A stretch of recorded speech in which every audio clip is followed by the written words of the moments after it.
Thank you for joining us for the next hour or two in this episode of Insight Myanmar podcast. In an age of nearly limitless content, we appreciate that you're choosing to take valuable time out of your day to learn more about what is happening in Myanmar. It's vital for this story to be heard by people around the world, and that starts right now with you.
Welcome back. In a slight detraction from our normal format, I'm going to be having something of an informal discussion on an issue that was recently brought to our attention with regards specifically to the Australian government rejecting in large number student visa applications from Myanmar, particularly at this time after the conscription law has come into effect and many people are looking for opportunities to leave. So I'm very lucky to be joined today by Davin, I hope I'm pronouncing that correctly, who is going to shed some light on this issue and the broader context behind it. So I'd like to thank you for coming on. I'd like to give you the chance to introduce yourself for our listeners. Well, thank you. Thank you for the opportunity to, offer a few of my opinions, a few of my 2 cents here on the issue. So, yes, my name is Davin. I'm a registered migration agent, and I have been practicing immigration law for almost 10 years now. And my service, what I do, spanning across all types of immigration law work, not specifically only to certain locations or nationalities or visa types, but pretty much everything immigration law related. Excellent. And so let's just jump straight into this. So I may have explained this to you previously, but for the benefit of the audience, an incident occurred where somebody that I know applied to come to Australia for a study on a visa, a student visa specifically, and this individual has been accepted to an Australian university for a course of undergraduate study. This person has an IELTS score of 7.5, which for those who are not familiar with it is an evaluation of English language skill, and 7.5 is higher, significantly higher than the entry requirements for most undergraduate courses, typically about 6 or 6.5. Mm-hmm. And everything was ready to go. The visa of this individual was rejected based specifically on concerns that this individual would not wish to return to Myanmar after the course of study. Undergraduate study in Australia is typically 3 years in length, because of the ongoing crisis. In fact, whether this is copy-pasted boilerplate or not, the rejection note specifically references, among other motivations, military service. And we are currently sitting in a situation where this individual was rejected. And as I've been speaking to more and more people, it turns out that there seems to be some sort of widespread practice of rejecting visa applications from people who are coming from Myanmar. So I'm just really hoping that you can shed some light on this issue and tell us whether this is in fact a practice or a policy on the part of the Australian government, and if so, how long has this been going on? Okay, yes. When we talk about immigration law, any particular issue is not usually straightforward. There is no one issue that is so isolated or so specific for a certain cohort or a certain visa applicant types, for example.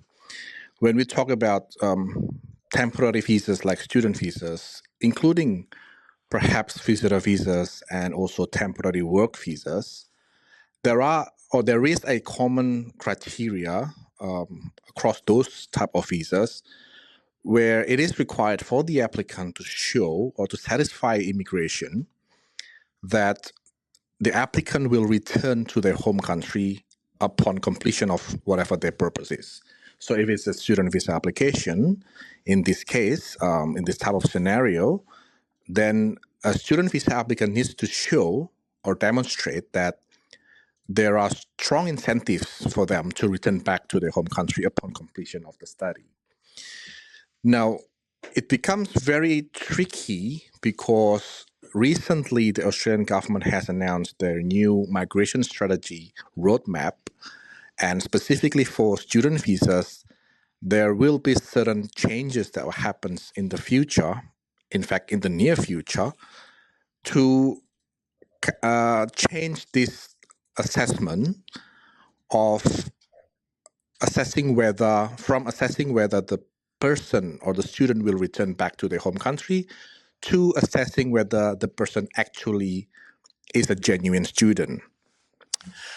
The issues with Myanmar nationals, and this is, has been ongoing since, of course, the coup happened in 2021, is that because of the country situation, and this has happened in the past, not only when considering conflict or the situation in Myanmar, but also previous conflicts in the different parts of the world, where a country is not deemed to be stable enough or secure enough, the immigration usually assess that the person is of a high risk, that the person doesn't have a strong incentive to return back to their home country. And that becomes the issues because it's very hard to see consistencies across decision making, whether it is student visa or visitor visa, whether it is from applicants already in Australia or applicants from offshore, because the assessment of this criteria is very subjective, and it is intentionally made so by the legislation. Every few years, depending on the country, the Department of Foreign Affairs and Trade also write a report, what's called a country information. And this piece of information is also used by immigration when assessing risk level of a country.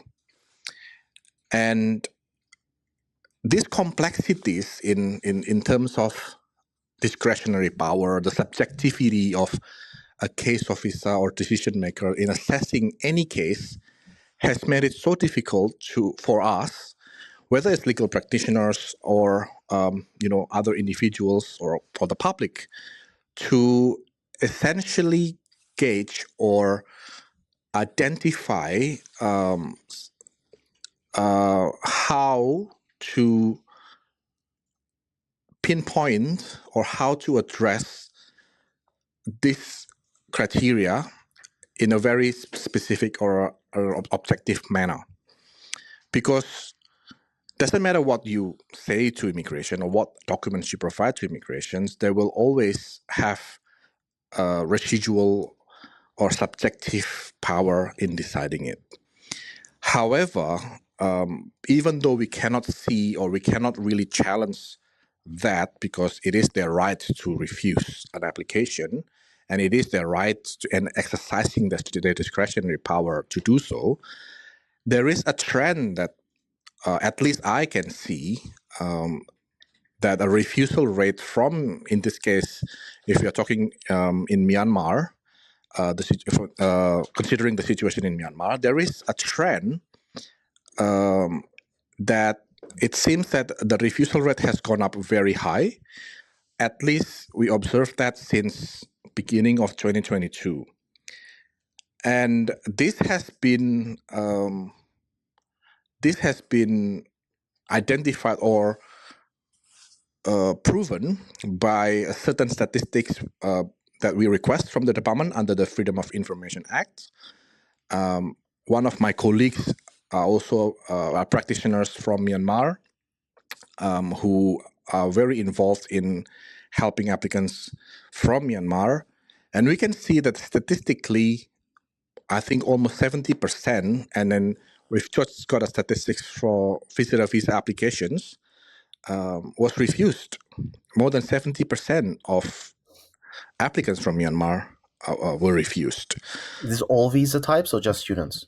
This is for visitor visas that we asked, Visitor. the information. Yeah. We have not get the newest statistics on student visas. But what we can see is that this criteria, the specific criterion, is called Genuine Temporary Entrant or GTE criterion. This exists in both visitor visa and student visas. And we have heard from a lot of clients and a lot of inquiries that we received with that majority of student visa applications from Myanmar were also refused. But we don't have the specific number at the moment because we haven't got a statistics from the department as yet. Interesting. And again, I would like to clarify for the listeners, these statistics, the statistics are made available, but they are made available with a significant time delay.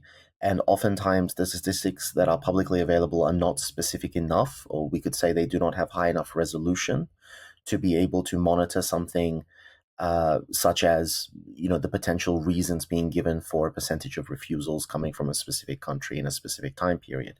So we have actually put in a request for these statistics under the Freedom of Information Act. However, I want to go back to something that you've said earlier. You say that the student needs to show an incentive to return, or rather the applicant needs to show an incentive to return.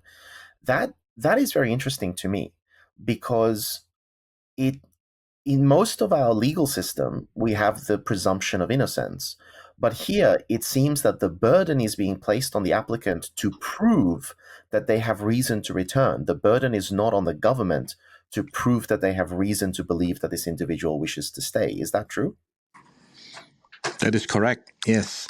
So in this particular requirement, it is for the visa applicant to show that they have an incentive to return. And I appreciate that, it presents complexities in itself. And it's very hard, not for us to, in representing clients, to demonstrate that they meet this criteria, but also it's very hard to see how anyone really, including immigration or case officers, to assess intention. Because it's whether it's enough to say, in a legal document or in a statutory declaration or whatever you may want to call it, to say that I promise to return back, right? How strong it is or how adequate it's one piece of document is really relative. There is no objective measurement to then allow us as a practitioners and advisors to say to our client, okay, this is enough, you should be okay, your visa should be granted. In most cases like this, the most truthful answers we can give to our clients are simply that I don't know, that I don't have the answers, I don't have anything to guarantee that whatever you've just shown me, whatever we can submit to immigration is going to be enough or not. Because in assessing GTE, they look at many factors, and the exact wording in one of the legislation, part of it, the exact wording was they can consider any other relevant matter. So when you're dealing with a legislation that says any other relevant matter, that gives quite a huge power to a decision maker, even though, of course, they would need to exercise their discretion reasonably within the corridor of law and so forth. However, it becomes very hard to kind of assess, right? And that resulted in, as you mentioned previously, a few or even many refusal letters containing similar or even the exact same reasoning or a copy-paste reasoning because they can always say, and I can understand that from the government's point of view, they have acted within reasonableness, that, considering country situation, on information from the Foreign Affairs and Trade or whatever information that they use to assess, that they do not feel that this applicant is a genuine temporary entrant. And they can rightfully do that on the second person, on the third person. Okay, and I kind of I agree with what you're saying here, because I read the rejection letter, and the phrasing on the rejection letter felt very much like it was copy pasted, like there is a data bank almost of set paragraphs, and you can just click and select which sections of the Migration Act you want to use to reject this, and you can just insert those paragraphs one after the other, and then here it is. But this also raises another very important question. There would be a lot of applications coming to Australia. I mean, the immigration is one subdivision within what is now the Department of Home Affairs. They would have to be processing a lot of applications. How much time is an individual person's case actually going to spend in front of a human being who's going to read and evaluate and pass a decision on that case? Very good question. A question that no one can find the answer for, I guess. Wow. Because the processing time between different applicants also varied. I have student visa cases where an application was decided within minutes. I have an application, many applications that was decided in a week. And I still have, at the moment, a pending application that has been in the pipeline for almost 6 months. Wow. Across many different countries. And you can't really tell at what stage the application is now in. I usually send a follow-up email. Sometimes they get back with information. Sometimes they do not reply. But I want to say this as well, that the Australian immigration, I can understand that their resources are also limited, and they have, I guess, a separate team for us to lodge, a feedback or a complaint or suggestions via the global feedback unit, and they have been quite helpful in some cases. In a cases where we mentioned about the copy paste, quote unquote, refusal letters decisions, and where it became clear that the case officer or the decision maker has exercised their discretion unreasonably or has made an error in deciding a case, the team at the Global Feedback Unit are usually quite helpful. They, in some cases, I have requested them to reopen the case and reassign the case to a different case officers, which they did. But it doesn't change the fact that, thousands or maybe tens of thousands other applications, especially those unrepresented, that we don't know, and they don't have any rights to appeal because they are overseas, that goes, silent, and there's no further follow-ups after that.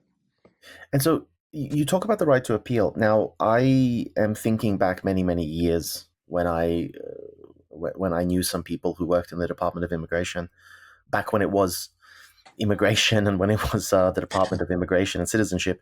Yeah.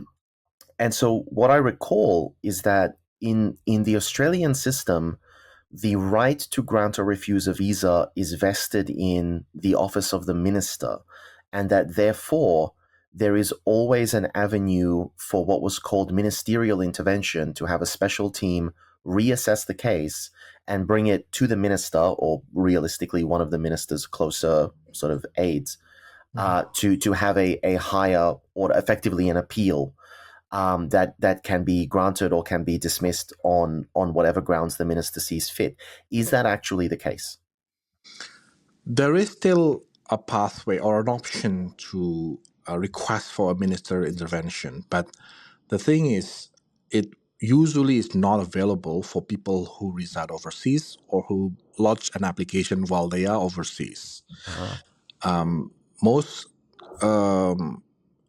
cases, the applicant will not have rights to appeal, because usually the first step of appeal is through a tribunal, to an administrative appeals tribunal. And if you are overseas when you lodge your visa application and it is refused by the Department of Immigration or by the delegate of the ministers, as you correctly said, the tribunal will not have jurisdictions over it. In very rare case, sometimes the federal court or federal circuit court or the high court have or jurisdictions over appeal in a certain scenarios or certain circumstances, but not many people want to pursue it because of costs and time and resources, limited resources, and also the considerations that is relevant on a court level is different than on a tribunal level. On a court level, the issue is no longer whether you should be granted a visa or not. The issue would be whether the decision maker break the law or, has committed what we call a jurisdictional error in deciding a case.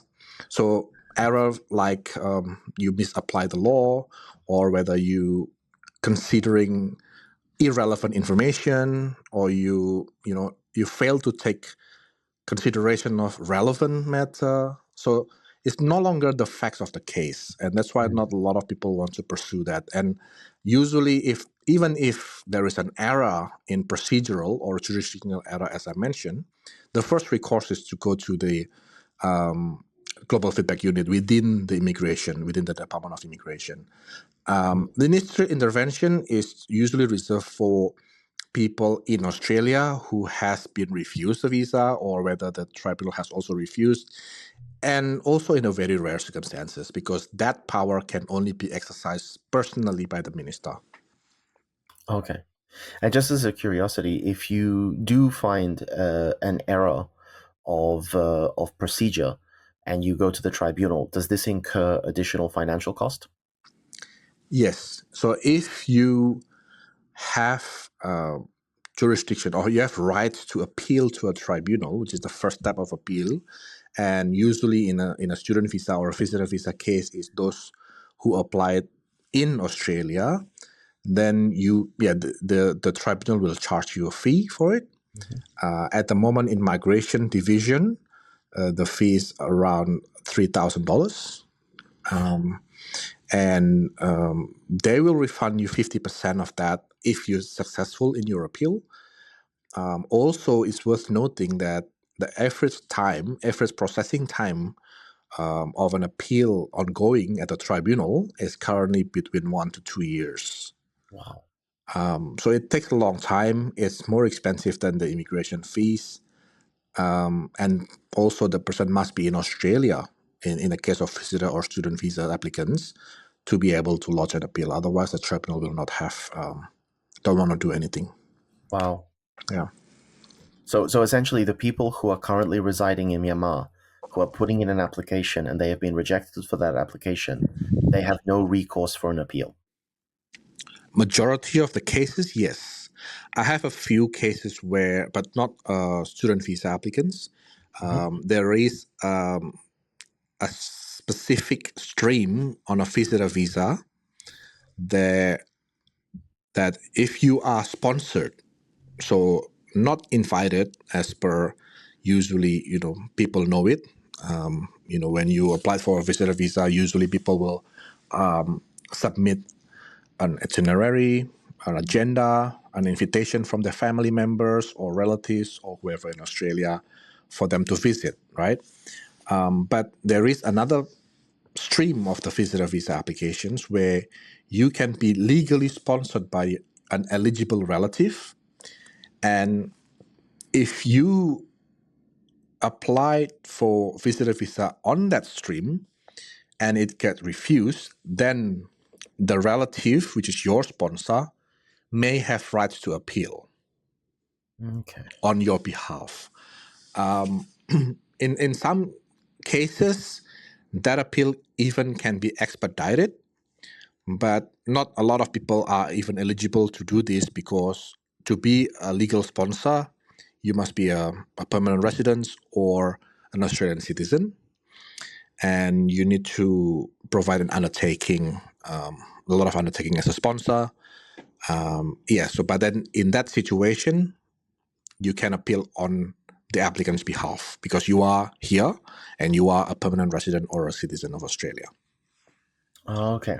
But so it's pretty limited. It is very limited, and from the statistics that we received from the Department of Immigration of Home Affairs under the FOI Act, it only makes up maybe less than 10% of all total applications. Okay. So speaking of statistics, with regards to Myanmar, was there a change? Have you seen a change since the coup of 2021, or at any point since then, a sudden shift in the success rate of Myanmar applicants?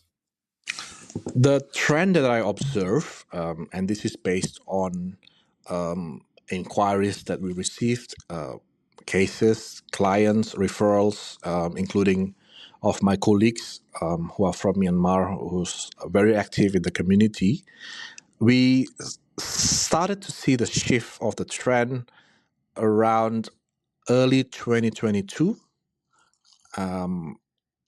or end of 2021. So it's not immediately after the coup. Approximately a year after, that's when we heard about a lot of refusals for Myanmar nationals, and that has been continuing on until now. And when we look at what has happened or has transpired around that time, it's almost, I'm not too sure whether this is coincidence, but I don't believe in coincidence. That's my personal opinion. But it's around at the same time when the Australian government announced that they want to prioritize protection visa applications for those who are already in Australia for Myanmar nationals. So if my memory serves me right, that was also around early 2022 when the Australian government announced that, okay, we are, for those who are already in Australia, Myanmar nationals, and who want to apply for protection visas or who has already applied, we will prioritize the processing of those protection visa applications.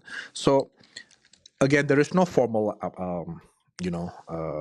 announcements of what it means for temporary visa applicants like visitor visas or student visa applicants. There is no official statement about it as well, other than just, okay, for those who are here, we're going to prioritize your protection visa applications. But then we see that, the refusal rate starts to climb and starts to, I guess, dominate the results of student visas and visitor visa applicants from Myanmar. Okay. It's very interesting. And so I want to go back. You mentioned early on in our discussion the new migrant strategy or migration strategy roadmap. Can you tell us what that actually is and when this came out? There was a migration strategy paper. It was a result of many discussions papers. It's an effort that was put together by the Department of Home Affairs, and a lot of white papers, discussion papers, and also consultations. They are basically formulating a strategy, a long-term strategy to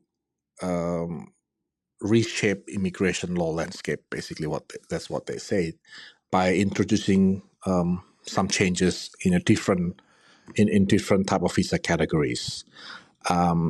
It is a policy roadmap, a long-term one.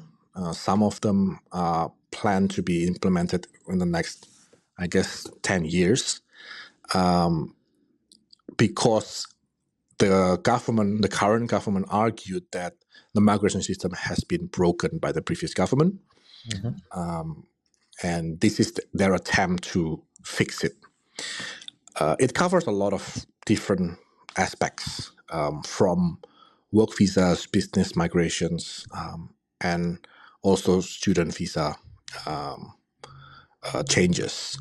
And amongst all those proposed changes, the changes in student visas are quite interesting and get a lot of traction in the media and social media, because, of course, there are a lot of temporary visa holders or people who want to apply for student visas that may be affected.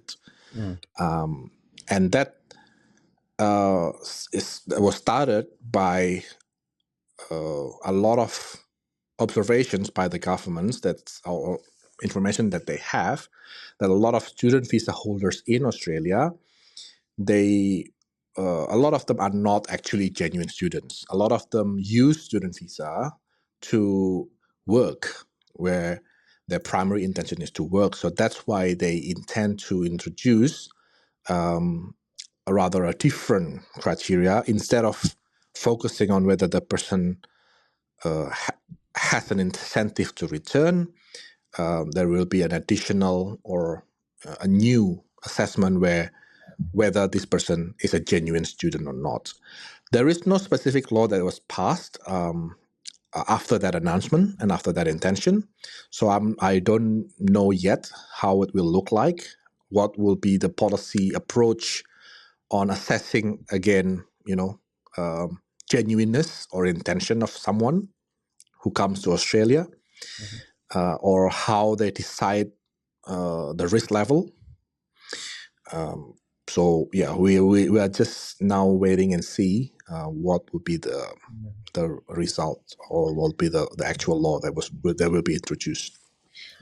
Okay, so just for the listeners who are not familiar with Australian politics, I would note that Australia is a functionally two-party system, and that from 2013 to 2022, Australia was governed by the Conservative Party, which is called the Liberal National Coalition.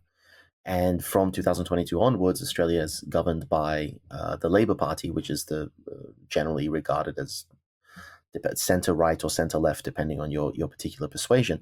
And traditionally, the Liberal Nationals have tried to project a very strong image on illegal immigration. I mean, famously, asylum seekers who came by boat, whom they branded boat people.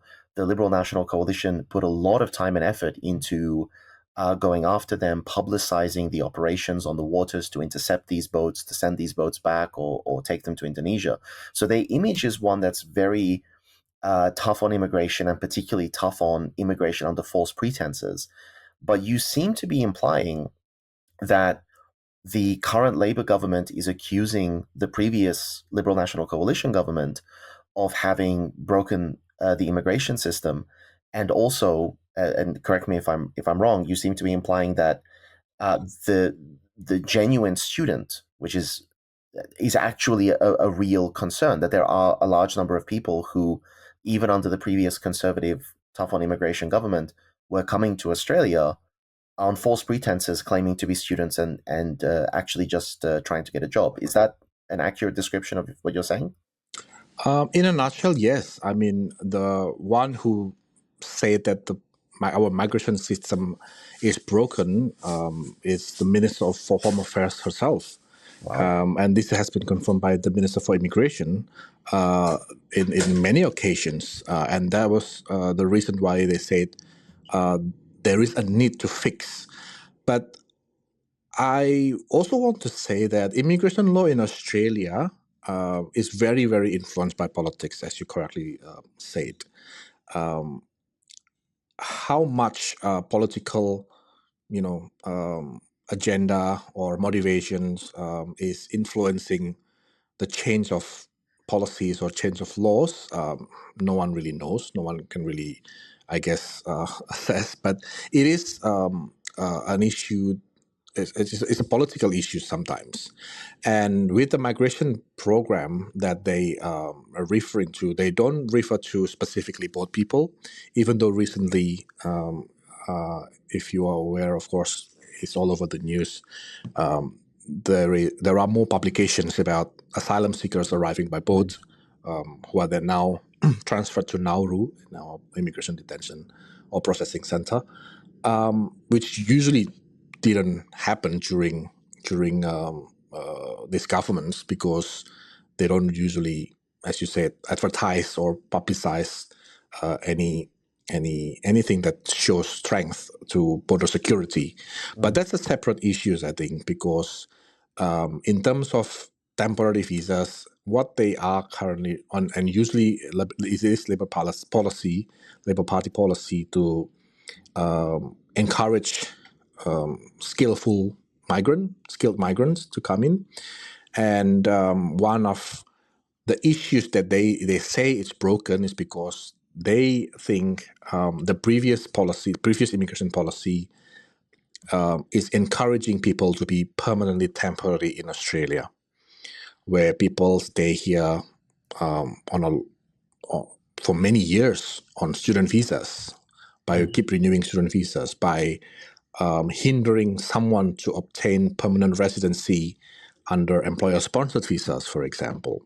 So some changes have been made. For example, in the employer-sponsored visa program, since November last year, there are more occupations or more workers in Australia who will be able to get permanent residency in the future, even in sectors that was previously unavailable for them. So that has been implemented.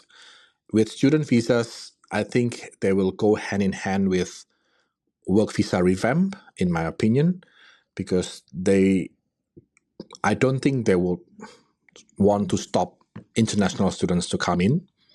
International education remains one of the biggest exports for Australia, on non-goods exports. I think it's the third largest by volume. So I don't think they want to stop that. It's just that they want to shift the assessment, which I'm still waiting on how they will implement that, to assess genuineness of student. Yeah. And this is also bringing me to another thing. This is somewhat more moral, but then also pragmatic.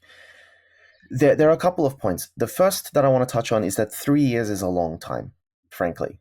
If a person comes to Australia in 1 year, applying for an undergraduate course of study or applying for a PhD program, which is also typically 3 years and can be extended, 3 years is a long time, 4 years is a long time. Circumstances in their home country can change. In the case of Myanmar, for example, we anticipate that the revolution is going to succeed in significantly less than 3 years, although the Australian government might not agree with that. How is it reasonable to assess a person's future intentions? Because really, we're not asking whether or not you intend to return to your home country today. We're asking whether after 3 years of residence in Australia, after completing a degree in Australia, and establishing friendships and joining the clubs and gyms and maybe finding part-time work, 3 years down the road, will you want to return to your home country? How is this really something that we're able to expect of someone applying to Australia, to predict their situation in 3 years' time? Yes, the short answer is there's no single information to assess that or to see how they will be able to make a consistent assessment across different type of visas and different type of applicants' background. Because, for example, the assessment of genuine intention when we're talking about student visas, even though the law is strikingly similar, the policy approach will be different when assessing someone who is sponsored by their employer to work temporarily in Australia versus someone who comes here to study. The wording of the law is very similar, if not the same, but the assessment is different. And future intention remains very vague there is no hard and fast rule to really assess someone on it. I think in assessing it, especially if we're talking about visitor visas or student visas, they look at the foreseeable future. And the way they do it, as I mentioned before, one information that they can use is a country information from the Department of Foreign Affairs and Trade. The issue with that is, in my opinion, sometimes for some countries, including Myanmar, the Department of Foreign Affairs and Trade is not fast enough in updating those country information, which means a case officer who comes in and assess someone's visa application, let's say student visa applications, and apart from assessing the student's background, their financial capacity, what are they studying, what level, whether it's a bachelor's or diploma or a master's or PhD, apart from all that, they look at the country's information as well, because that is a relevant matter, where this person comes from and whether there is, an incentive to return. For example, I'm from Indonesia, and in many decision that I receive from inquiries or clients where they get a refusal letter on a student visa, they're always talking about the prevailing economic situation in the country. What if, or the trend or the unemployment rate or the level of salary, for example, which doesn't really, it's not always makes sense to me, because if you're comparing the salary in Indonesian currency versus the salary of someone's working in Australia, it's never going to be higher. It's always going to be lower because of the whole, economy is different. So it's the same thing. They look at that from the perspective of the immigration case officers, looking at the Department of Foreign Affairs, the Department of Foreign Affairs assessment.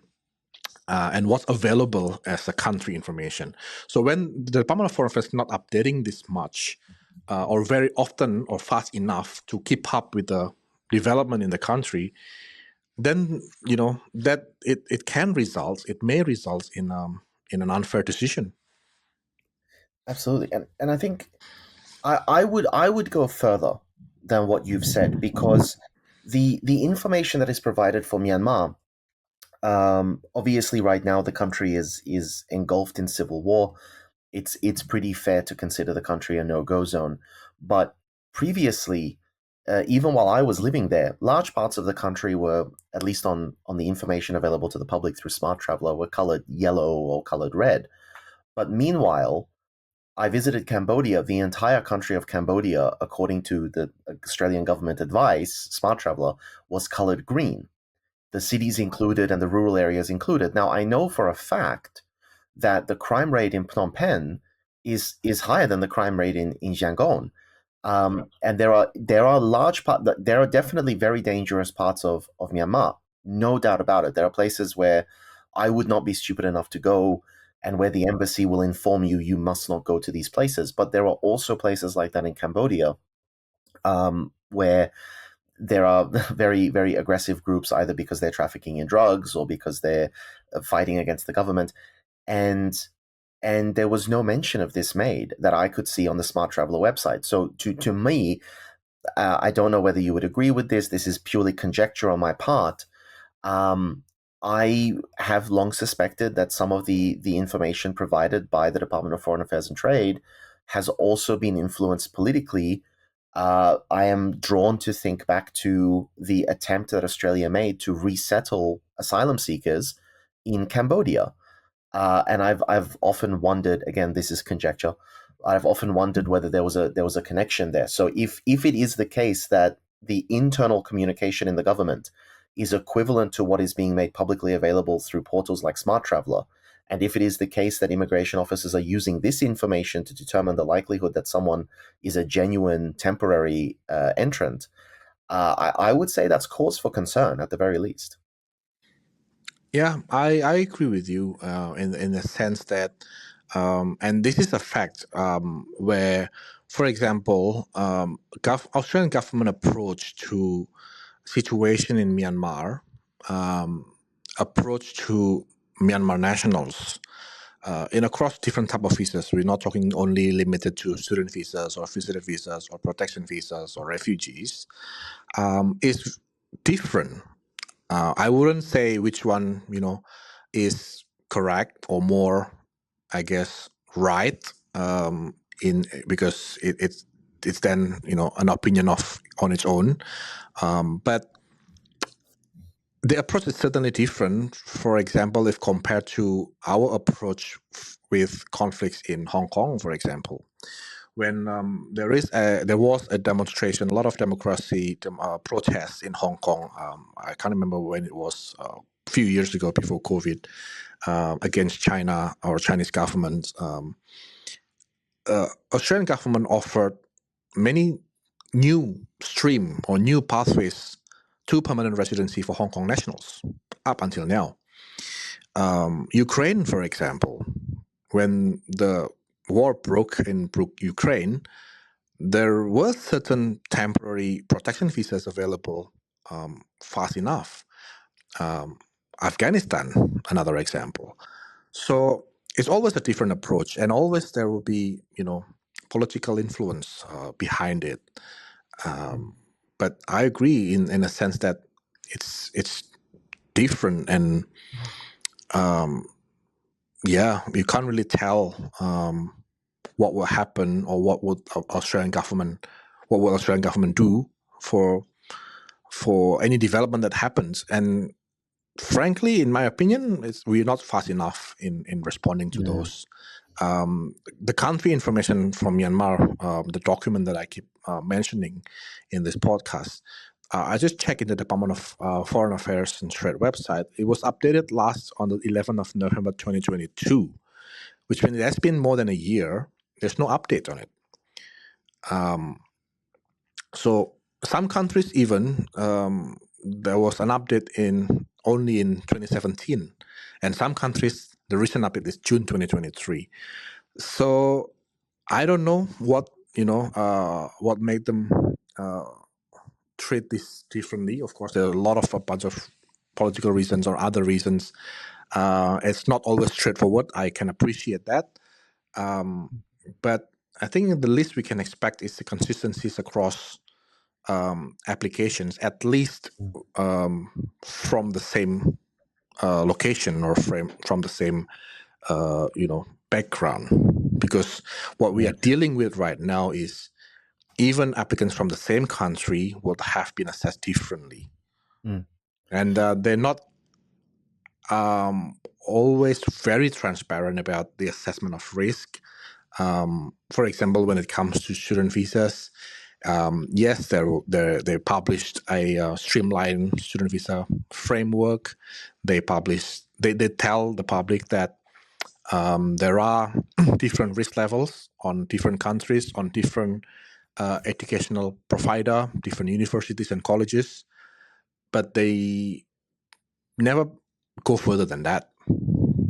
Interesting. It sounds very much like you were talking about subjectivity and you were talking about freedom of individual case officers to make decisions, but it sounds like they're not really coordinating with one another, that it really comes down to what case officer happens to be looking at your case, and two different case officers looking at the exact same case could come to different decisions. And as you say, these are decisions that cannot really even be appealed to tribunal by the people who are outside the country. That, if that's true, this sounds like a very bad system. One way to look at it, yeah, I can see why people will see it as a broken system, because, and I'm saying this from experience, where not limited only to offshore applicants. I have had a few instances where two applicants of the same backgrounds, same nationality, same qualifications, same age, and received different results. One of them was refused, one of them was approved on the same type of application, same type of subclass visas. So it's hard to say, or it's hard to see consistencies across. But at one point, on one side, I can understand that equal or I guess fairness doesn't have to be equal, right? Because you need to assess it on a case by case basis. But it's sad sometimes to see that even in the simplest applications there is no consistency, and this is why there are systems within the the global feedback unit that I mentioned that is quite functional. I can give my appreciation to them as well, to be fair, that they're quite responsive, but in some cases there's simply nothing that these applicants can do because they are offshore. They don't have jurisdiction to appeal anyway. And in very limited cases where there is a clear error, they can take the Australian government to court. But in reality, out of 100, how many people would want to do that? Who would want to spend a lot of money, go to court for a student visa application, for example? Yeah. In most cases, they will just relodge it again or make a new application. That's more economical, makes more sense. But then you're dealing with the same system again. Wow.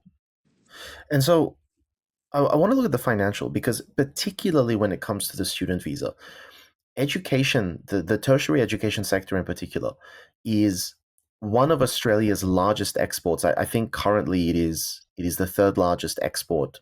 The last quarter result means education has now added $34 billion to export revenue in 2023.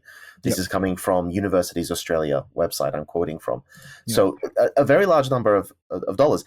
It seems very strange, especially when the universities, post-COVID, they're complaining that they're not getting enough revenue. They need that money coming in.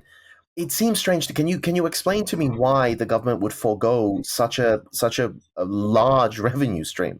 Yeah. I don't think it's the intention of the government to stop international students. I don't think that's the main intention. What we see from Myanmar nationals, I think, looking at the bigger picture, the departments or the government is probably considering the volume as well, because frankly, if you consider the top 5, for example, or the top 4 countries who send of international students in Australia, for example, it's always the top 5 countries where they are changing things around for student visas. My take is, I think what they want is those applicants who intend to work, they will provide a specific pathway or perhaps a lower skilled visas for people who intend to work, and then keep the student visas alive. Again, this move may be political, maybe to show that they are fixing something. I hope they are actually fixing something. I hope they are actually auditing and put more money into the compliance of those colleges in Australia who contribute or who cause a bad name to an education sector in Australia. I mean, of course, there are colleges and schools out there who is, I guess, for lack of better word, dodgy, offers enrollment without the requirement to study and without proper check and control. So I think that's what they want to fix, and the intention is good. The intention is always good, but there are some part of categories or part of the cohort of applicants that are impacted more than the others, and specifically for Myanmar, I think it's not about student visa or visitor visas. I think it's all about the discretionary power that is too big. And I say this because I still see approvals from Myanmar nationals on different type of visas, partner visas, family visas. They're still getting approvals. Why? Because on the other type of visas, there is no requirement to be for the applicant to be a genuine temporary entrant. Yeah. So this issue only exists in visa types that has this genuine temporary entrant criteria, which is a single factor that cause a refusal. I would say even 90% or more than if you see a refusals, mostly it's going to be genuine temporary entrant criteria. The rest is probably there financials or the health or the criminal or character issues and so forth. Okay, but so I wanted to now pose the bigger question here because, okay, the rejection letter says specifically that there is a fear that you are not a genuine temporary entrant, but it doesn't say we are afraid that you are going to let your visa lapse and then reside in Australia illegally. The implication is we don't care if you attempt to stay in Australia legally afterwards. We don't care if you attempt to apply for permanent residency. We want to be sure that you are not even going to try to become a permanent resident or try to become a citizen. That's how it reads.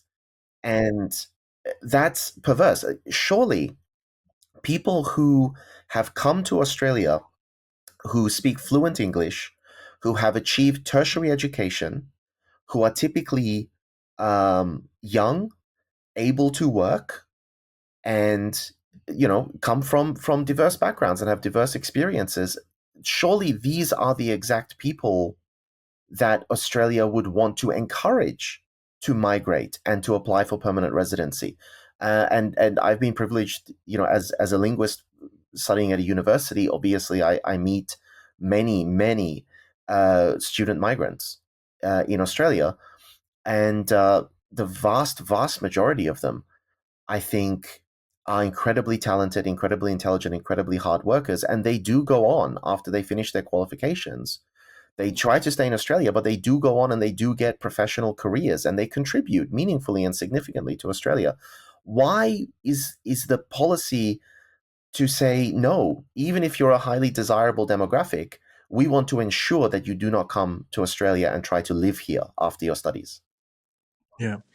Well, you're correct, and that I think that's what they are trying to change by shifting the focus on not on the person's intention to apply for permanent residency, but on the genuine intention to study, because this current government is now opening up more doors for people to get permanent residency across different occupations.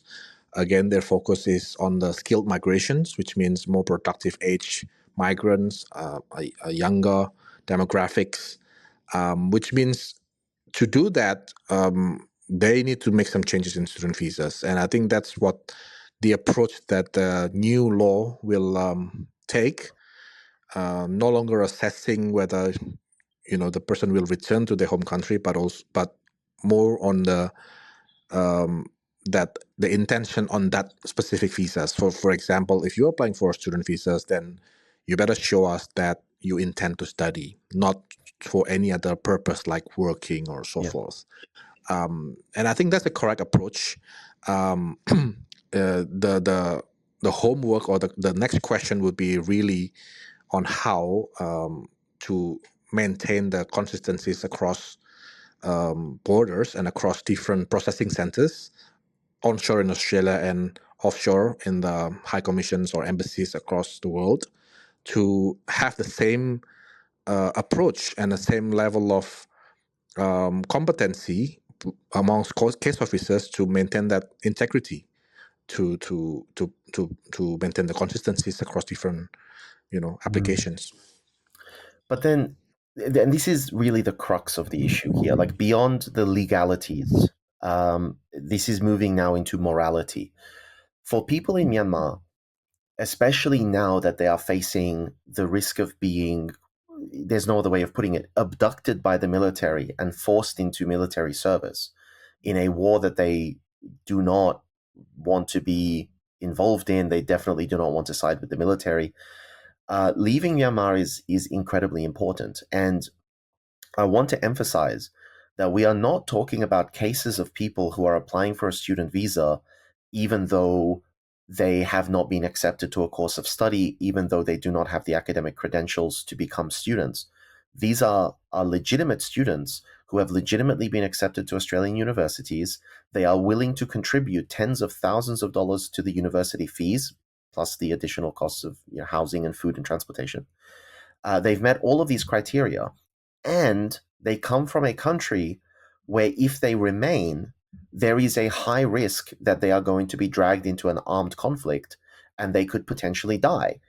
Doesn't it behoove the government to create a wider door for applicants from Myanmar, at the very least applicants who are legitimate applicants, to enter Australia because of the moral dimension, the risk that these people, through no fault of their own, no criminality on their part, face in their home country? Yeah, yeah. Yes. I agree with that. But I think the main issues that the Australian government is facing is also it's very hard to say that it's not politically influenced, because any decision that they make, obviously it goes through a political process. Any special visas or any special pathways that they will introduce for certain nationalities or for certain circumstance, they need to basically explain it in a parliament, right? In a sessions, why the ministers do this, why the ministers do that, and not to undermine, the situation in Myanmar. I recently represented two families who are affected very much by the conflict in Gaza, in the Palestinian territory.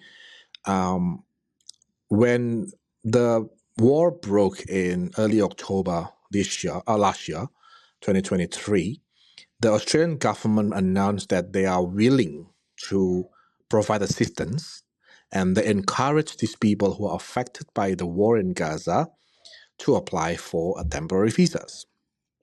So then, around the same time the two families approached me who are affected by the war in Gaza, and I did apply for temporary visas as per what's suggested by the Australian government. Long story short, we received a refusal 2 weeks ago or last week. And in the refusal, the department or the case officer mentioned that the applicants are not GTE.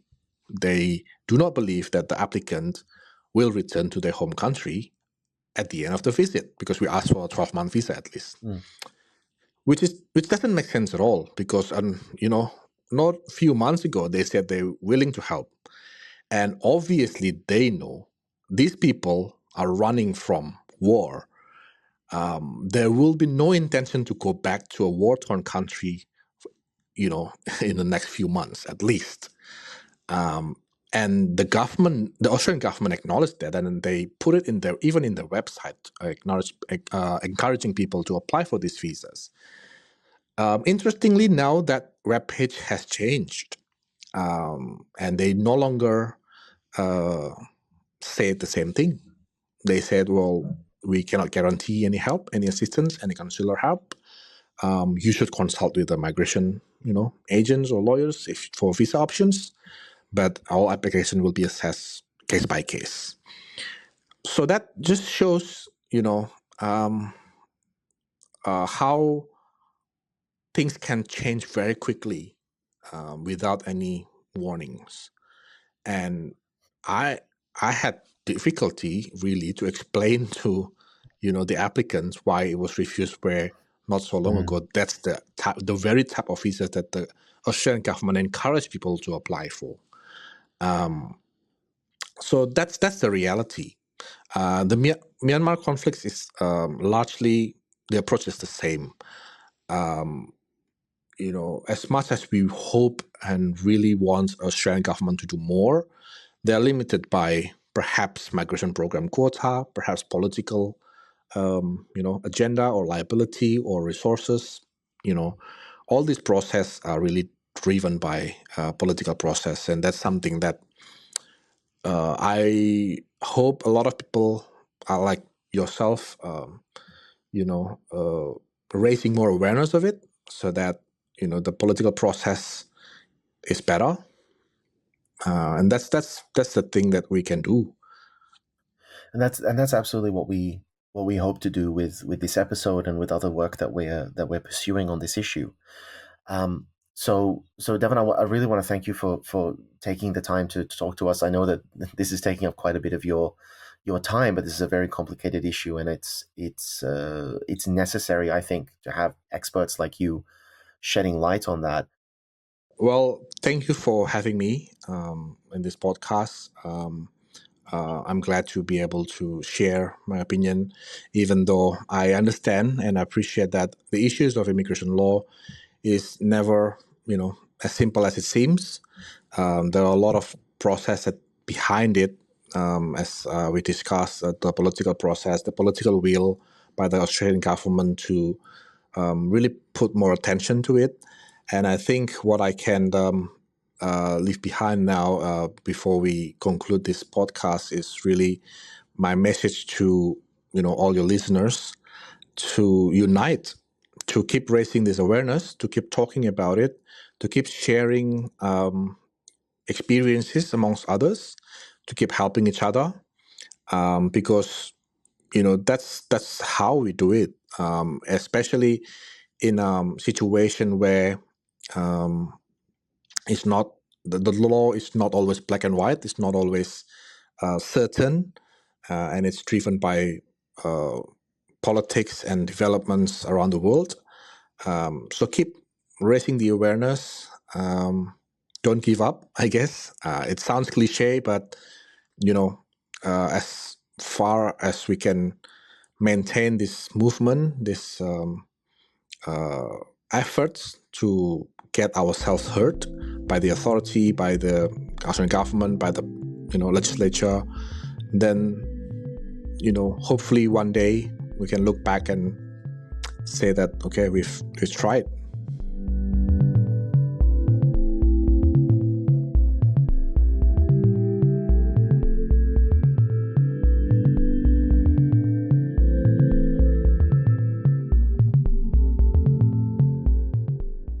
For whatever reason, even as the conflict in Myanmar continues to worsen, it somehow continues to be shut out of the Western media news cycle. And even when the foreign media does report on the conflict, it's often presented as a reductionist, simplistic caricature that inhibits a more thorough understanding of the situation. In contrast, our podcast platform endeavors to portray a much more authentic, detailed, and dynamic reality of the country and its people, one that nurtures deeper understanding and nuanced appreciation. Not only do we ensure that a broad cross-section of ideas and perspectives from Burmese guests regularly appear on our platform, but we also try to bring in foreign experts, scholars, and allies who can share from their experience as well. But we can't continue to produce at this consistency and at the level of quality we aim for without your help. If you would like to join in our mission to support those in Myanmar who are being impacted by the military coup, we welcome your contribution in any form, currency, or transfer method. Your donation will go on to support a wide range of humanitarian and media missions, aiding those local communities who need it most. Donations are directed to such causes as the Civil Disobedience Movement, CDM, families of deceased victims, internally displaced person IDP camps, food for impoverished communities, military defection campaigns, undercover journalists, refugee camps, monasteries and nunneries, education initiatives, the purchasing of protective equipment and medical supplies, COVID relief, and more. We also make sure that our donation fund supports a diverse range of religious and ethnic groups across the country. We invite you to visit our website to learn more about past projects, as well as upcoming needs. You can give a general donation or earmark your contribution to a specific activity or project you would like to support, perhaps even something you heard about in this very episode. All of this humanitarian work is carried out by our nonprofit mission, Better Burma. Any donation you give on our Insight Myanmar website is directed towards this fund. Alternatively, you can also visit the Better Burma website, betterburma.org, and donate directly there. In either case, your donation goes to the same cause, and both websites accept credit card. You can also give via PayPal by going to paypal.me/betterburma. Additionally, we can take donations through Patreon, Venmo, GoFundMe, and Cash App. Simply search Better Burma on each platform and you'll find our account. You can also visit either website for specific links to these respective accounts or email us at info@betterburma.org. That's Better Burma, one word, spelled BETTERBURMA.org. If you would like to give it another way, please contact us. We also invite you to check out our range of handicrafts that are sourced from vulnerable artisan communities across Myanmar, available at alokacrafts.com. Any purchase will not only support these artisan communities, but also our nonprofit's wider mission. That's Aloka Crafts, spelled ALOKACRAFTS, one word, alokacrafts.com. Thank you so much for your kind consideration and support.